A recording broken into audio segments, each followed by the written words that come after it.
As promised, today is part 2 of my discussion with Jake Wakely as we discuss silly season, trades, the draft, and more in part 2 of today's episode. There's a lot to talk about, so buckle up. You're Locked On Devils, your daily podcast on the New Jersey Devils. Part of the Locked On Podcast Network, your team every day. Hi, this is Bryce Salvador, and you're Locked On Devils with Trey Matthews. Stepped up, nailed it. Brodor's got the puck. What a shot. The Devils win the Stanley Cup. Alrighty now, what is up, New Jersey? Welcome back to the Locked On Devils podcast here on the Locked On Network. I'm your host, college hockey play-by-play announcer, and also Devils writer for Pucks and Pitchforks, Trey Matthews. So as promised, today is part 2 with Jake Wakely. So if you haven't checked out part 1, please pause this episode and give it a listen. And if you've already done so, without further ado, let's talk to Jake Wakely as we continue our discussion from yesterday. Take it away. Now, you had said earlier about, you don't know if the Devils will give up prospects. Now, we talk about the trades and stuff going into the offseason. I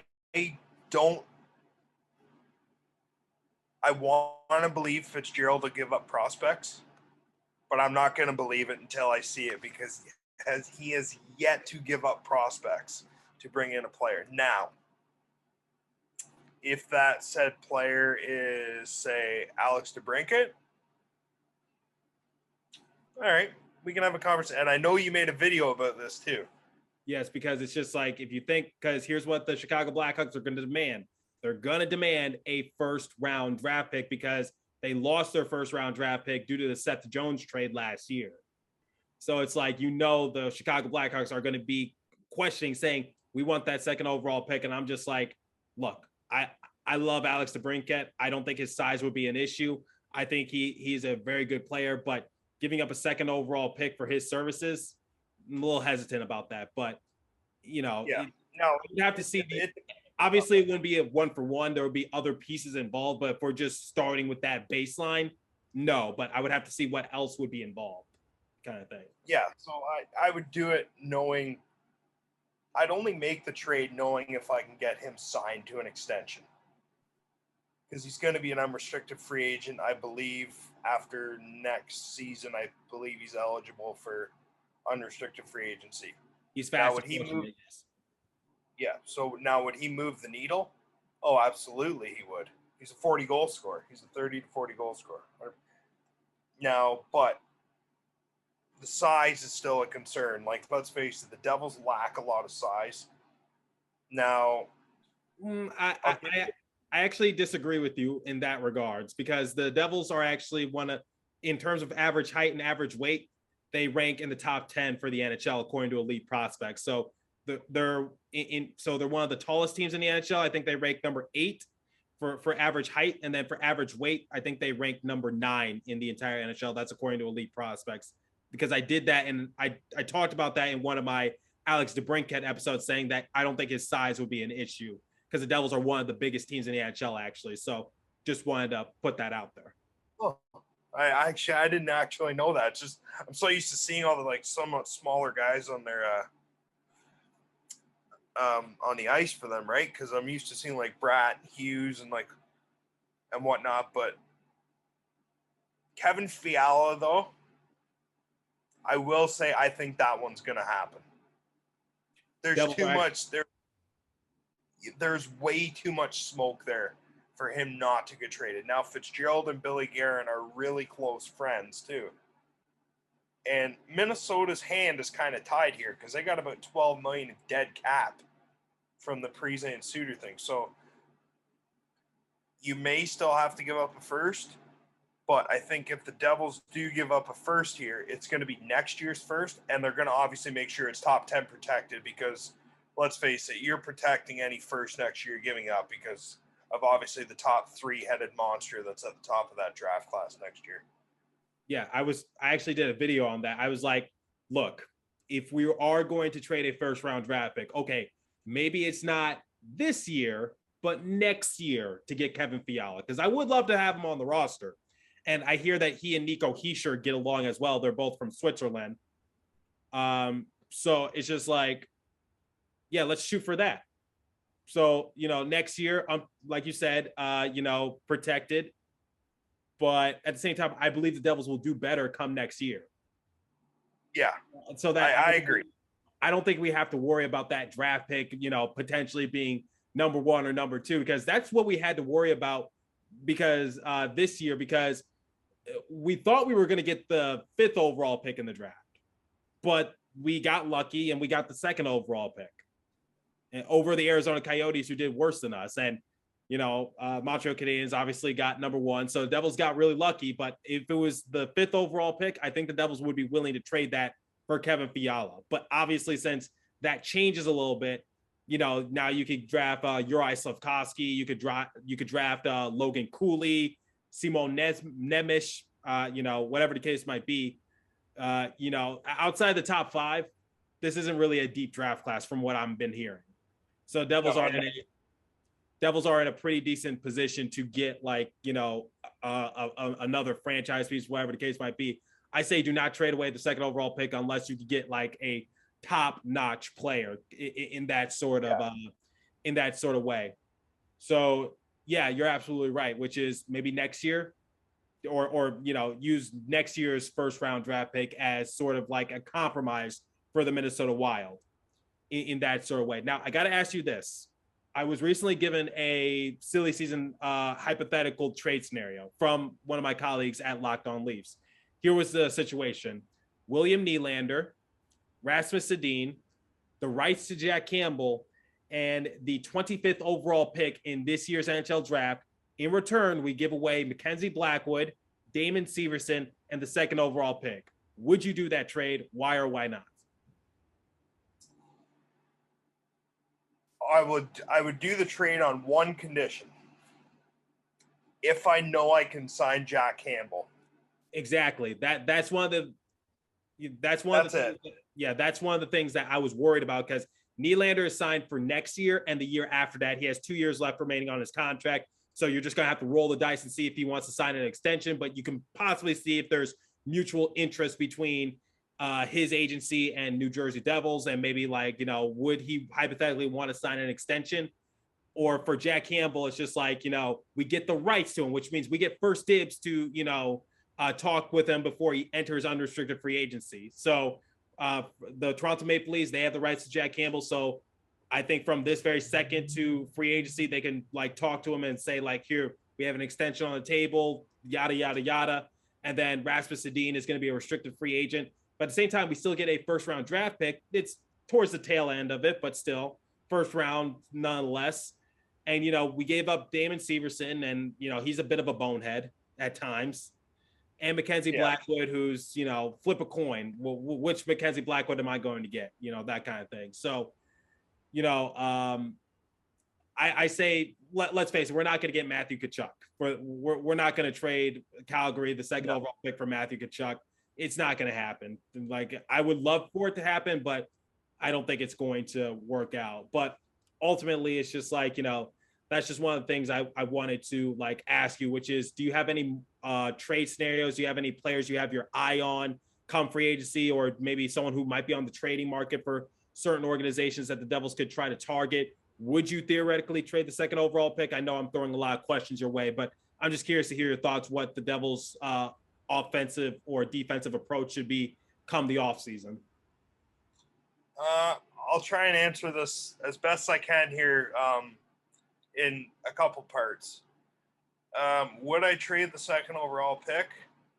Only if I'm getting an absolute elite game breaker back in return. Now, if this was the 2nd overall pick next year, man, could you get some elite talent back in return next year? Because Bedard and Michkov are the 2 headed monster next year that are superstars, franchise changing superstars. One's a winger, one's a center. This year, I've had some people say this year, the draft, you don't want to be picking 1st overall in. Now, I personally would not trade the pick. I would keep the pick and make the selection. Who I would take? Before we continue with more silly season discussion, I want to bring you guys the first live read this morning, and it comes from Built Bar. So, don't you love a chewy chocolate brownie? What about a caramel brownie with caramel swirl on top? So good. What if I told you you can have all that chewy chocolate deliciousness plus 17 grams of protein? You're in luck because caramel brownie bars are available at built.com right now, and all you have to do is act fast because they are a fan favorite. Forget about dessert. What about a better dessert? Plus, the macros are unreal. 130 calories, 17 grams of protein, and only 4 grams of sugar. I replace a regular brownie with Built Caramel Brownie Bar in a heartbeat. The best part, caramel brownies are covered in 100% real chocolate, like for real. With Built, you don't have to sacrifice a tasty, healthy snack for the sake of goodness. You can have both, and all you have to do is just go to built.com and use promo code LOCKED15. You'll get 50% off your order. Use promo code LOCKED15 for 50% off at built.com. There are a million reasons why you should try Built bars, but for now, let's just say that caramel brownie will rock your world. That's not an understatement. With Built, tasty is the new healthy. Go to built.com and get your box of caramel brownies right now. And now the second live read comes from our friends at BetOnline. So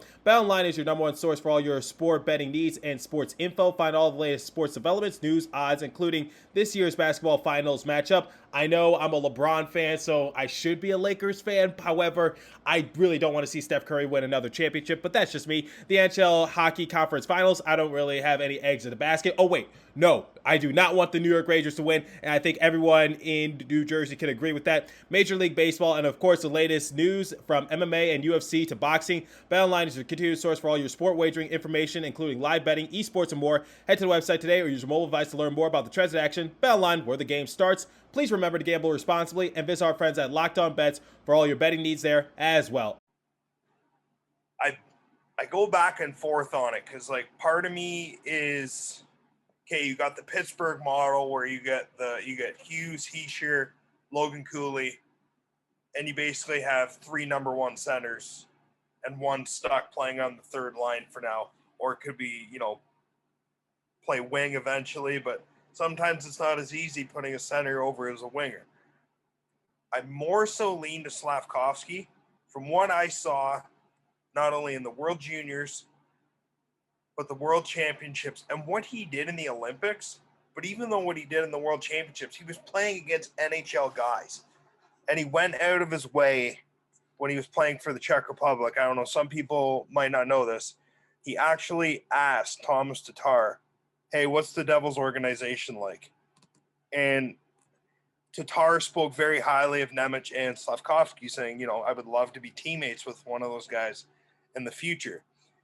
Slavkovsky also went out of his way and did some research on the Devils organization, and he said he was very intrigued. Shane Wright said the exact same thing. Now, they're going to say they're trained also to say all these things to the media as well, but I thought it was kind of interesting that these young guys are going out of their way saying, yeah, they got a good young core. I would love to be a part of that. For me, I take Yuri Slavkovsky at 2, only because of what he is now and what his ceiling is. I think he has a very high ceiling. Like, Logan Cooley's going to be a dynamic player. He's like a Braden Point, Mitch Marner type. Like, the way he sees the ice and everything, he's dynamic. Wright's got his whole 200-foot game. He models his game after Bergeron. He's probably a 70 to 80-point player at his ceiling. I don't know what Slavkovsky's going to be. I know some people have said, like, right now he reminds them a lot of Capo Caco. I understand people saying that because he rose up the draft ranks, his size, etc. But he's the perfect winger to put with Jack Hughes or Nico Hischier, either one, because it gives them a side, like a big 6'4" wing, power forward scoring winger on their line that can go into those corners and then leave like the other guys like Hughes or Sharon Govich or Holtz open in the slot in front of the net, get them the puck. He's going to come out with it, and he has said he models his game after Mikko Rantanen. Now, if you draft Slavkovsky and he turns into Andrei Svechnikov or Mikko Rantanen, you're going to be pretty happy. And listen, I don't tell a lot of people this. I got a family member who's an ex-OHL scout, who used to scout back like for Sault Ste. Marie Kingston, scouted the likes of Darian Hatcher, Eric Lindros, Corey Stillman, Jason Arnott, Brian Rolston, all those guys. He has texted me numerous times saying Yuri Slafkovsky is a star. He's the best player in this draft. Doesn't surprise me because the Montreal Canadiens have actually said, or, there's been rumors going around saying that they're interested in Slafkovsky and possibly, drafting him at number 1. But I think there will be a riot in Montreal if they do not pick Shane Wright at the number 1 overall pick. So I agree with that. And, I've had, I had a couple people message me and say, if Slafkovsky goes 1, would the Devils trade the pick? I'm going to say no. I'm going to guarantee, and I would say to any fan, take it to the bank. If Montreal takes Slafkovsky at 1, Fitzgerald will hand that card in faster than you can blink and select Shane Wright. Because nobody can sit here and tell me that he's going to pass up the opportunity to have Hughes, Heacher, and Shane Wright down the middle for the next however many years. Really, in my honest opinion, and even if the Devils take a defenseman, are the Devils really losing no matter what who they select? You get a winger to play with your top centers, or you just continue to build your center depth and turn Dawson Mercer into a top 6 right winger.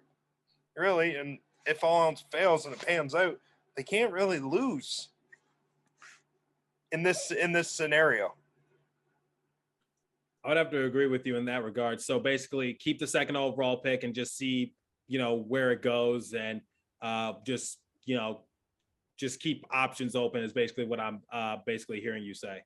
Yeah. So, and there was Corey Proman put out his mock draft today, and he said some sources and consensus think if Slafkovsky goes 1, the Devils could take Nemetcher, David Jiricek 2nd here, or things could get interesting. What about Shane Wright?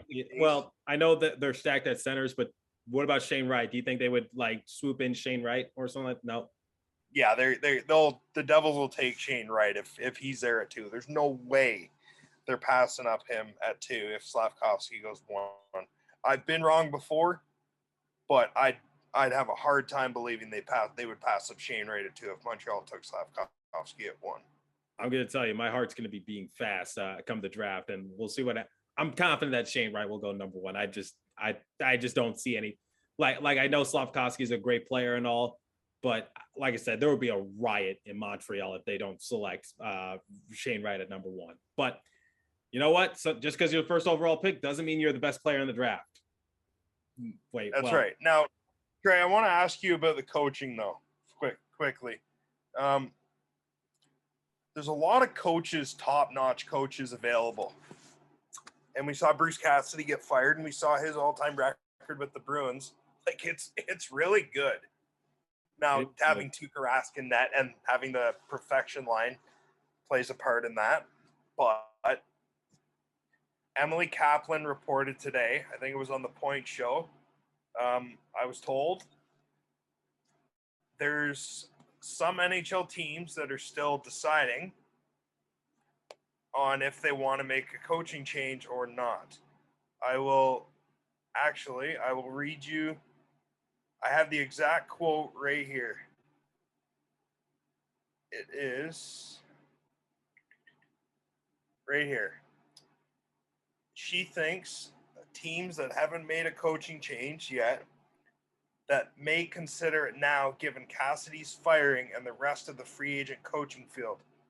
She did not mention any specific teams, to be clear.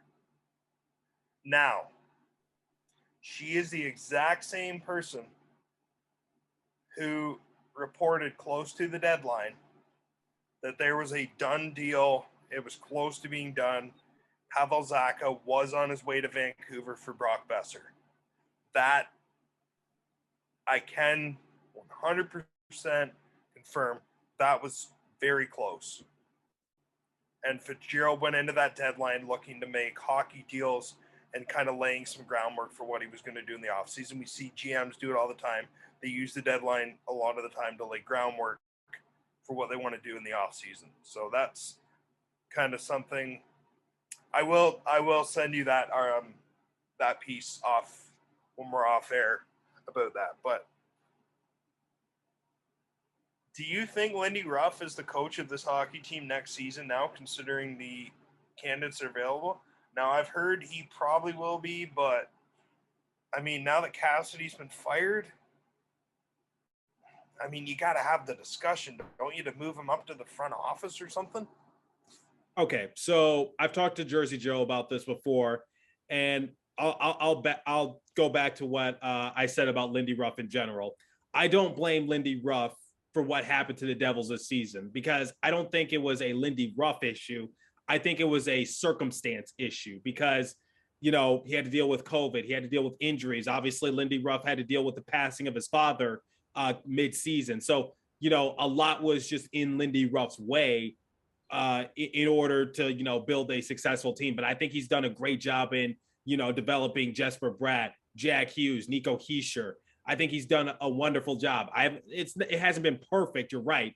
But at the same time, it's just like Devils had poor special teams. Like, that's on Mark Recchi. That's not on Lindy Ruff. Devils had poor goaltending. What did Lindy Ruff have to choose from? Like, you know, 1A, 1B out. So when people were saying that Lindy Ruff deserved to be fired, I was just like, towards the end of the season, it's just like, what else is he supposed to do? Like, you know, he didn't have Jack Hughes. He didn't have Miles Wood. He didn't have Jonathan Bernier. He didn't have Thomas Tatar, PK Subban for a couple of games. He didn't have a lot of players to work with. So he had no choice but to put out what he had to put out. And did you guys really expect for the Devils to, like, you know, beat a team like the Hurricanes late in the year when the Devils didn't even have some of their best players? I sure as hell didn't. So my overall thing is like, I don't think Lindy Ruff is a bad coach. He just had a string of bad luck. And now here's the thing. Even if Lindy Ruff isn't the coach of interest for some of the Devils faithful, he's still going to be the coach next year. I fully believe it, because I think Tom Fitzgerald has made it clear saying that Lindy Ruff is going to be the person moving forward. Now, I think the reports is that he's signed to a 3-year deal and that next year is going to be his final year. So he's definitely going to be held on a tighter leash. And, you know, this is sort of like a tryout year, like the excuses are waning.